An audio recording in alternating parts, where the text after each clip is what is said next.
Kemarin kita mempelajari bagaimana surga itu, bagaimana salam malaikat itu. Jadi surga itu terdiri dari bertingkat-tingkat, ya. Ini mengenai surga dan ini, ya. Mengenai ciri-ciri orang yang masuk surga beserta anak cucunya, beserta nenek moyangnya, ya. Dan bersyukur mudah-mudahan kita dikaruniai Allah Subhanahu wa taala, kita bisa masuk surga, bukan diri kita sendiri, keluarga kita beserta anak istri, turunan kita, dan orang tua kita. Mudah-mudahan, ya, walaupun mungkin sulit, tapi dengan kita tahu bahwa jalannya ada, jalan menuju itu ada, ditunjukkan di dalam Al-Quran. Mudah-mudahan doa kita makbul. Mudah-mudahan doa kita mendorong kerja kita dengan semangat, mendidik istri atau suami, mengingatkan istri atau suami, anak-anak kita, mungkin cucu kita. Ya, mudah-mudahan orang tua kita juga mendapat bagian daripada usaha kita. Mari kita lihat surah Ar-Ra'd ayat 23. Kemarin kita sudah membahasnya, tapi kita ulang kembali. A'udzubillahi minasyaitonirrajim. Bismillahirrahmanirrahim. Yaitu surga-surga Adenin. Mereka masuk di dalamnya bersama dengan orang yang saleh, dari nenek moyangnya, pasang-pasangannya, dan anak cucunya. Sedangkan para malaikat masuk ke tempat-tempat mereka dari semua pintu. Ini menggambarkan bagaimana orang bisa masuk surga, mendapat kehormatan dari malaikat. Saya sudah nyampaikan bahwa di dalam Al-Quran ini ada yang masuk surga sendirian. Maksudnya dengan sendiri maunya, gitu. Ya, yadkhulu artinya bebas, kapan saja dia masuk surga. Kemudian ada yang dimasukkan, ya. Dimasukkan itu pasif, jadi dia nunggu saja dia dimasukkan. Ada yang digiring, ya, digiring. Kita sudah bicara panjang lebar masalah itu. Ada yang didekatkan, surganya itu didekatkan, gitu, ya. Kemudian ada yang dijemput seolah-olah kabilah.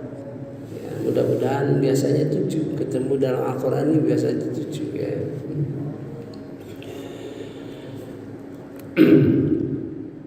Itu menggambarkan malaikat masuk dari segala pintu, ya. Dari segala pintu masuk, melambangkan besarnya kehormatan para malaikat kepada orang yang masuk surga seperti itu. Mari kita lihat ke belakang, menunjukkan syarat-syarat. Satu, bahwa didefinisikan bahwa orang itu ulul albab, ya. Orang itu ulul albab, orang yang berhati besi, cermat, ya, sehingga dia memahami apa-apa perintah dari Rasulullah, dari kitab Allah, gitu, dengan cermat, ya, dan mudah dia menerjemahkan bagaimana mengamalkannya. dan bisa menghindari kesalahan-kesalahan. Itu semua dalam petunjuk Allah Subhanahu wa taala, ya. Mudah-mudahan kita termasuk orang ulul albab, orang yang punya hati bersih, ya. Hati yang saya gambarkan 4 tingkat: sudrun, qalbun, fuadun, lubun. Jadi orang yang punya lubun, yang hati yang bersih, ya, yang insya Allah tidak akan dipengaruhi oleh syaitan, ya. Syaitan tidak mau dekat, takut dia, ya. Yaitu siapa? Didefinisikan lagi ulul albab itu. Pertama, yang mengetahui apa yang diturunkan Tuhan kepada Nabi Muhammad itulah benar. Itu orang yang paham bahwa Al-Quran itu benar. Afamay ya'lamu annama unzila ilaika mir rabbikal haqq, ya, kaman huwa a'ma. Jadi dia nggak buta, ya, dia melek, tahu itu apa yang diturunkan kepada Nabi Muhammad itu adalah yang benar. Setelah ditadaburi, ya, sekian lama, sekian waktu, sehingga dia meyakini bahwa apa-apa yang diceritakan di dalam Al-Quran, apa-apa yang diberitakan di dalam Al-Quran itu benar, gitu, ya. Innama yatadzakkaru ulul albab. Sesungguhnya yang mendapat pelajaran itu adalah ulul albab, ya. Jadi pelajaran Al-Quran itu bisa dicernanya, bisa dipahaminya, sehingga mudah dia mengerti, kemudian bisa mengamalkannya, sehingga terhindar dari kesalahan-kesalahan karena hatinya bersih, ya. Alladzina yufuna bi'ahdillah, yaitu orang yang memenuhi janji Allah dan tidak melanggar perjanjian itu. Ada bermacam-macam penafsiran, ya. Ada yang apa yang kita janjikan di dalam fitrah sehingga dia terjaga sampai saat ini, gitu, ya. Fitrah itu adalah janji kita untuk mengesahkan Allah, gitu, ya. Dan berjanji bahwa itu Rabb kita, gitu. Itu ada yang seperti itu, ya. Jadi banyak penafsiran, tapi bahwa kalau kita berjalan lurus, ya, berarti itu terkandung makna kita memenuhi janji, ya. Walayan kudu nal misak, ya. Tidak melanggar perjanjian itu. Walladzina yasilu nama amarallah, dan orang yang menghubungkan apa perintah Allah agar dihubungkan, yaitu bersilaturahmi, ya, terhadap saudara-saudara, terhadap famili, terhadap sesama, dalam arti yasilu itu memperbaiki apa saja, ya, dalam hal dia melihat suatu gap, ya, suatu gap, katakanlah ada yang menderita, ya, ada yang susah, maka dia hubungkan silaturahmi itu dalam rangka memperbaiki gap yang ada, yang akan berakibat pada ini sama dengan innamal mu'minuna ikhwan di dalam surah Al-Hujurat. Ya. Bukan berarti bersaudara itu hanya lip service, ya. Orang kadang-kadang mengatakan kita ini saudara, tapi orang-orang yang seperti ini yang akan melakukan tindakan yasilu, ya, nama amarallahu bih, paling tidak di keluarga kita, ya.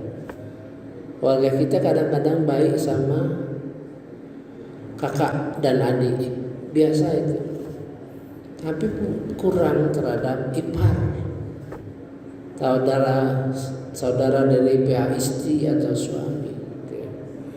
Baik kepada orang tua kita, namun kepada mertua kurang. Seharusnya kita menganggap orang tua kita itu sama dengan mertua kita, walaupun dalam hati mungkin berbeda, bagaimanapun dia orang tua kita, tapi dalam segi yang nyata seharusnya hendaklah kita berlaku sama. Ini diusahakan dalam surah Al-Furqan, ya, ayat 53 ya. Ditegaskan saudara itu, ya, hasil dari perkawinan, ya. Berkembangnya saudara itu. Kemudian wa yakhshawna rabbahum, dia takut, dia mengerti dengan ilmu yang ada pada dia, memahami betapa besarnya, betapa tingginya Allah Subhanahu wa taala, betapa apa yang dijanjikan Allah dalam Al-Qur'an itu dia yakin dengan ilmu yang ada dilaksanakan oleh Allah Subhanahu wa taala. Apakah itu janji-janji bahwa akan kita masuk surga, apapun janji bahwa kita akan dimasukkan di neraka. Jadi takut karena itu, ya. Kemudian wa yakhafu nasu al-hisab, khawatir terhadap hisab amal-amal kita. Khawatir dalam pengertian ada usaha untuk memperbaiki itu, jangan sampai hisab itu sampai demikian parahnya. Dia perbaiki, menghisab. Ada hadis yang mengatakan hisablah dirimu dulu sebelum dihisab nanti di akhirat. Walladzina sabaru ibtigha'a wajhi, dan sabar dalam apa? Dalam mencari keridhaan Allah Subhanahu wa taala, ya. Dia tahu bahwa mencari keridhaan Allah Subhanahu wa taala itu berat, ya. Kepada Tuhannya berat, ya. Sabaru ibtigha, ya. Sabaru ibtigha, ya. Mencari keridhaan Allah Subhanahu wa taala itu berat. Dia sabar, baik di dalam sabar ketaatan, baik sabar dalam menghindari, ya, kesalahan-kesalahan yang mungkin dapat dilakukan, dan sabar dalam cobaan, ya, dalam keadaan kekurangan, dalam keadaan kesempitan. Dia paham bahwa keadaan-keadaan hidup kita ini di dalam ketentuan Allah Subhanahu wa taala, ya. Jadi yang saya uraikan, kata-kata penjelasan saya semua itu ada dalam Quran, ya. Perkataan saya yang saya jelaskan itu di dalam Quran ada, namun saya tidak menyebut Qurannya. Nanti nggak selesai-selesai. Ya. Tiap ayat yang saya sebutkan maknanya, artinya itu berdasar Al-Quran yang tentu mendukung, ya, menafsirkan ayat-ayat kita.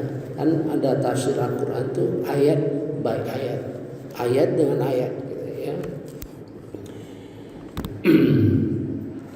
Wa aqamus shalah wa anfaqu mimma razaqnahum sirra wa alaniyah. Ini persis sama waktu kita membicarakan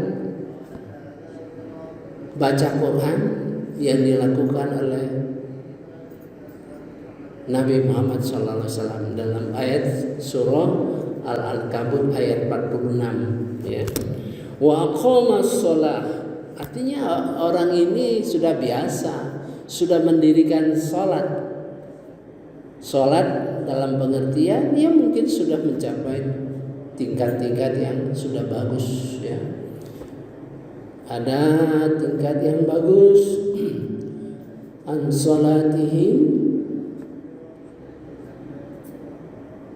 walladzina hum ala salatihim daimun.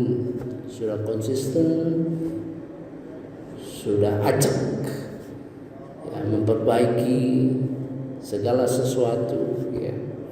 Ada yang mencapai tingkatan lebih tinggi lagi. Alladzina hum an salatihim, alladzina hum ala salatihim yuhafizun, yang diperbaiki, ya, diperbaiki dalam arti dia sudah mempunyai jiwa, ya, yang kuat untuk memperkuat apa yang sudah dipahami. Jadi kita sudah pahami, ya, sudah pahami, maka hatinya itu terdorong untuk memahami lagi yang lebih kuat lagi, ya. Kemudian tadinya di dalam alladzi ala sholawatihim, nah, di sini banyak sholatnya. Di surah Al-Maun ada ayat yang sama dengan yuhafizun, tapi yuhafizunnya sholawat, banyak sholat. Dia melihara sholat lainnya, sholat sunat, semua sholat sudah dipelihara, ya.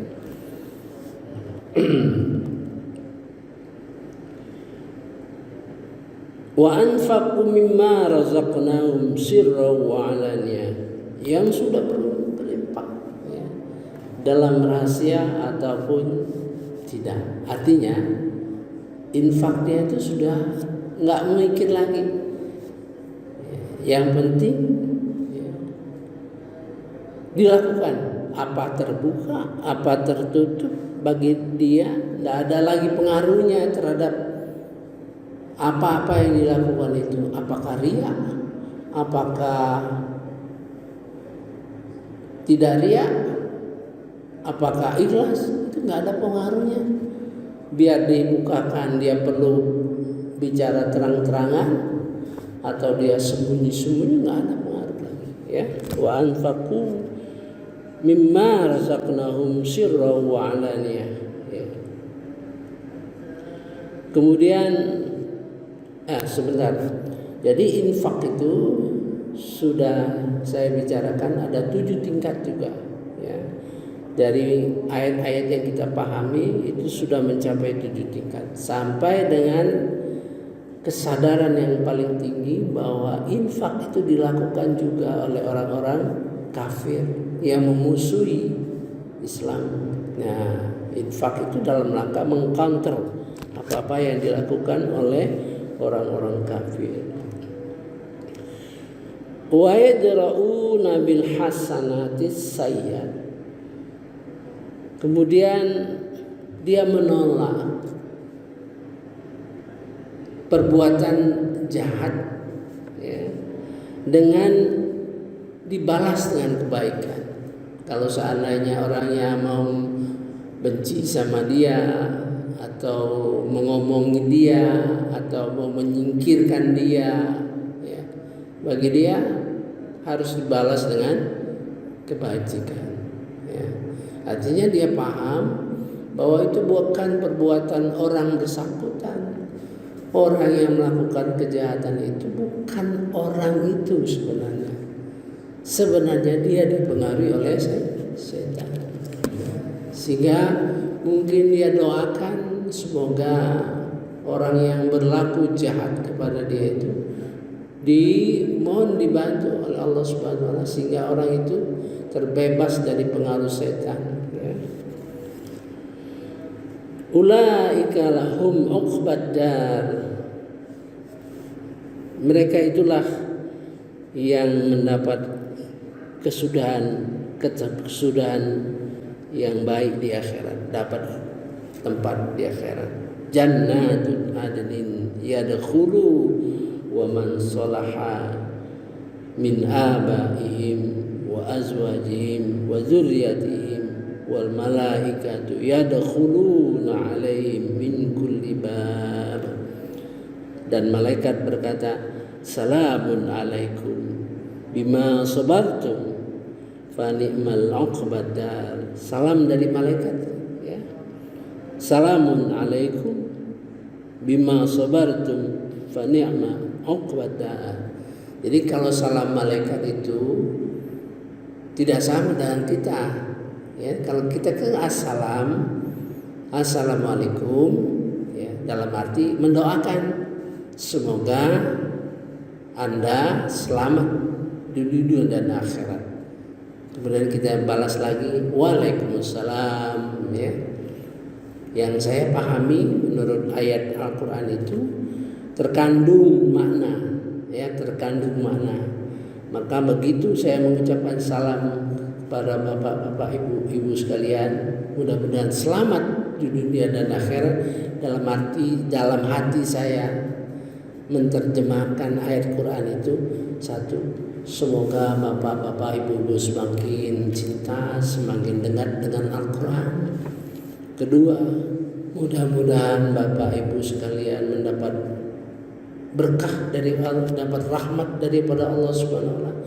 Tiga, seandainya bapak-bapak ibu-ibu melakukan kesalahan, dosa dan sebagainya, mudah-mudahan cepat bertobat, perbaiki segala hal, ya, yang menyangkut ibadah, menyangkut hubungan, silaturahmi dan sebagainya. 5, keenam, mudah-mudahan bapak ibu sekalian diampuni dan mendapat kasih sayang daripada Allah Subhanahu wa taala. Itu yang ada di dalam hati saya. Mudah-mudahan kembali kepada saya. Begitu bapak mengucapkan waalaikumsalam warahmatullahi wabarakatuh, ya. Subhanakallahumma wa bihamdika asyhadu an la ilaha illa anta astaghfiruka wa atubu ilaik. Wassalamualaikum warahmatullahi wabarakatuh. Alhamdulillah.